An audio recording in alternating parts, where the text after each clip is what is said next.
Good evening everyone, I hope you all are well.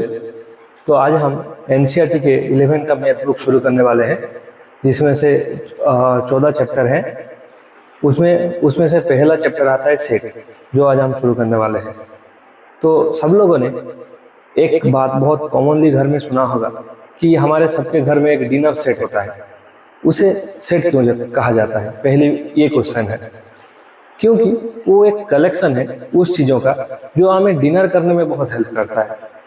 वैसे ही mathematics में हम पढ़ेंगे सेट।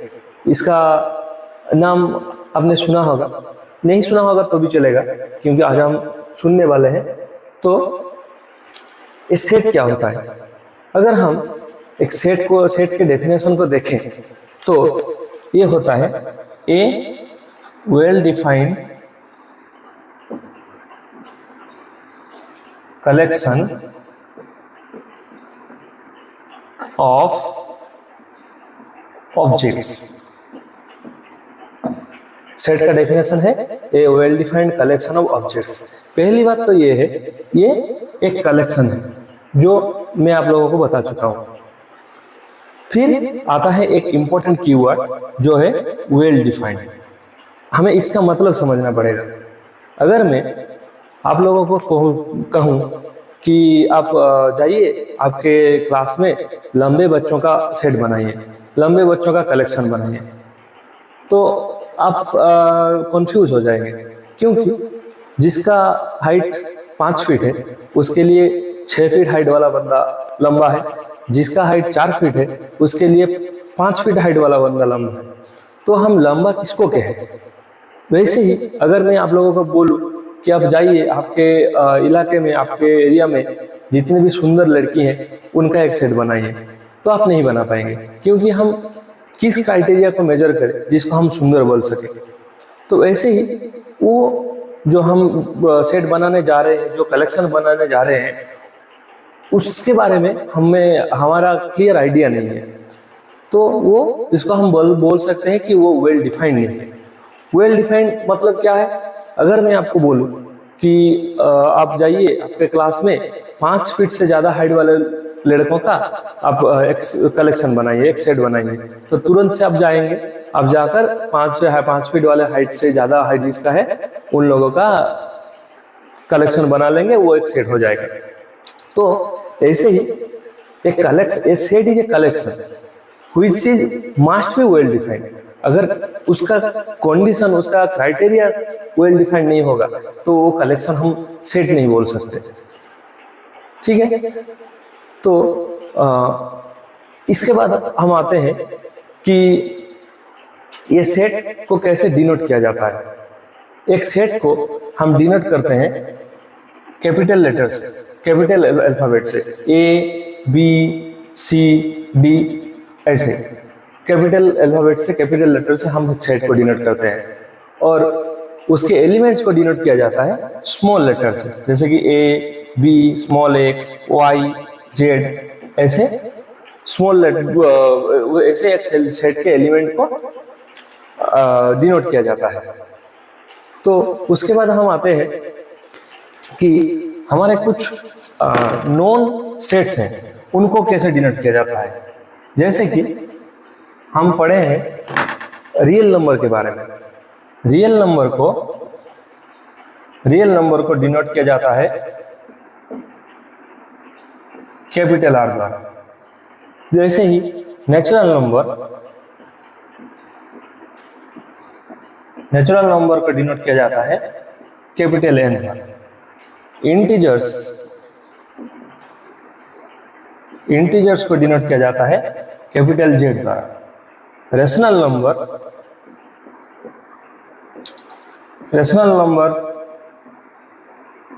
को डिनोट किया जाता है कैपिटल क्यू से। इसके बाद आता है पॉजिटिव रियल नंबर्स। हम जानते हैं नंबर लाइन में पॉजिटिव रियल नंबर भी है, नेगेटिव रियल नंबर भी है। तो पॉजिटिव रियल नंबर के सेट को डिनोट किया जाता है आर प्लस। पॉजिटिव इंटीजर्स को डिनोट किया जाता है जेड प्लस से। एंड पॉजिटिव रेशनल नंबर्स को डिनोट किया जाता है क्यू प्लस से। ऐसे ही ये सब हमारे वेल नोन सेट्स हैं जिसको हम यूनिवर्सली ऐसे ही डिनोट करते हैं।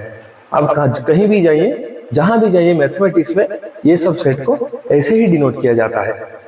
तो उसके बाद हम आते हैं कि सेट को हम कितनी तरह से लिख सकते हैं। अगर मैं आपको बताऊं कि आप 1 से 10 तक नेचुरल नंबर का कलेक्शन बनाइए, तो आप लिख देंगे ऐसे 1 2 3 4 5 6 7 8 9 10, ये कलेक्शन हो गया। लेकिन सेट को ऐसे डिनोट नहीं किया जाता। सेट को डिनोट करने में, सेट को लिखने का तरीका कुछ अलग है। वो कैसा तरीका है? तो सेट को हम 2 तरीके से लिख सकते हैं। एक है रोस्टर मेथड, रोस्टर और टेबुलर मेथड, और एक है सेट बिल्डर मेथड। एक है सेट बिल्डर मेथड। तो ये 2 तरीके से हम एक सेट को लिख सकते हैं। तो ये क्या होते हैं, कैसे होते हैं? पहले ये देखिए, पहला आता है हमारा रोस्टर मेथड और टेबुलर मेथड। इसमें क्या होता है, एक सेट का हर एक element, all elements are listed and separated by comma and enclosed by bracket. तो ऐसे रोस्टर मेथड में हमारा जो सेट है ऐसे लिखा जाता है। वो all elements are listed and they are separated by comma and enclosed by bracket. तो एक एग्जांपल लेते हैं हम कि कैसे हम रोस्टर मेथड में हम एक सेट को लिख सकते हैं। जो एग्जांपल मैंने दिया था उसी एग्जांपल का हम लिखते हैं कि चलिए हम 1 से 5 तक जो नेचुरल नंबर है उसका एक सेट लिखते हैं। तो मैंने बताया था कि एक सेट को हम कैपिटल लेटर से, कैपिटल इंग्लिश अल्फाबेट से डिनोट कर सकते हैं। तो पहले हम ब्रैकेट देते हैं। तो हमारे पास 5 तक नेचुरल नंबर कौन कौन सा है? 1 2 3 4 5। तो हम लिखते हैं 1 2 3 4 एंड 5। हो गया। All elements are listed and they are separated by comma and also enclosed by bracket. तो ये जो हम सेट लिखे हैं, जो एग्जाम्पल हम लिए हैं, अगर हम इसको ऐसे लिखें 2 3 1 4 5, क्या ये और ये अलग हो जाएगा? नहीं। यहाँ रोस्टर मेथड में और टेबुलर मेथड में ऑर्डर इंपॉर्टेंस नहीं रखता। आप जैसे भी ऑर्डर में लिखिए दोनों ही सही है। तो ये जो जिस सेट को डिनोट कर रहा है ये भी उसी सेट को डिनोट कर रहा है। इसमें कोई अलग बात नहीं है। तो उसकी और एक चीज है, अगर मैं सेट का और एक प्रॉपर्टी है, अगर मैं आपको बोलूं कि आप जाइए आपके क्लास में जो 5 फीट से ज्यादा हाइट वाला लड़के हैं उनके सेट बनाइए, क्या आप एक लड़के को 2 बार लेंगे?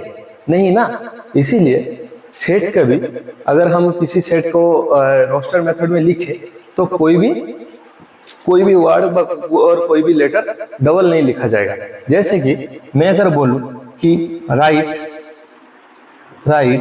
ए set containing all the elements of the word school।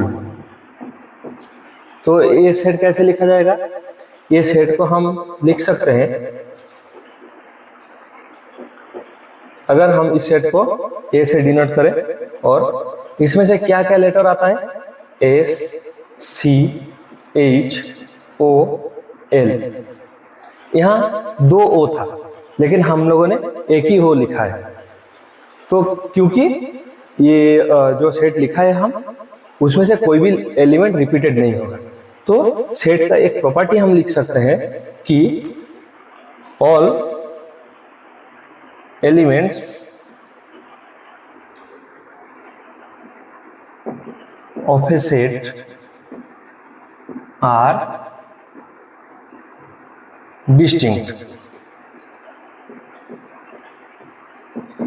All elements of a set are distinct. इसके बाद हम दूसरी मेथड में लिखते हैं। दूसरी मेथड का नाम है सेट बिल्डर मेथड। क्या है? Set builder method. तो देखते हैं उस सेट बिल्डर मेथड में हम एक सेट को कैसे लिख सकते हैं। सेट बिल्डर मेथड में हम एक सेट को एक कॉमन प्रॉपर्टी के द्वारा लिखेंगे, जिसमें से उस सेट में जो जो भी एलिमेंट होगा वो प्रॉपर्टी को होल्ड करेगा, और उसके बाहर का कोई एलिमेंट उसके जो उस सेट में नहीं होगा उसको हम वो प्रॉपर्टी वो नहीं होल्ड करेगा।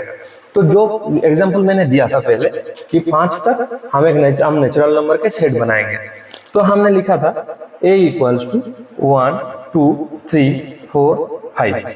ये हो गया आपका रोस्टर मेथड और set builder method, roster method और tabular method. Set builder method में हम इसको कैसे लिखेंगे? ऐसे लिख सकते हैं x सच दैट, इसको बोलते हैं such that 1 < x < 5 and x is a natural number, x is a natural number. ऐसे हम इसको बोलते हैं सेट बिल्डर मेथड। क्या बोलते हैं? इसको बोलते हैं सेट बिल्डर मेथड। ये हो गया आपका सेट बिल्डर मेथड। सॉरी ये हो गया आपका सेट बिल्डर मेथड, और ये है रोस्टर मेथड। एक ही एग्जांपल को, एक ही सेट को हम दोनों तरीके से लिख सकते हैं। एक ही सेट को हम दोनों तरीके से लिख सकते हैं। इसके बाद हम आते हैं, यहाँ पे हम देखें कि ये जो सेट था उसमें से क्या क्या एलिमेंट था। 1 था, 2 था, 3 था, 4 था और 5 था। तो अगर एक एलिमेंट एक सेट में होता है, एक एलिमेंट एक सेट में कंटेंट होता है, तो उसको हम बोलते हैं बिलोंग्स टू। जैसे कि यहाँ 1 belongs to the set A।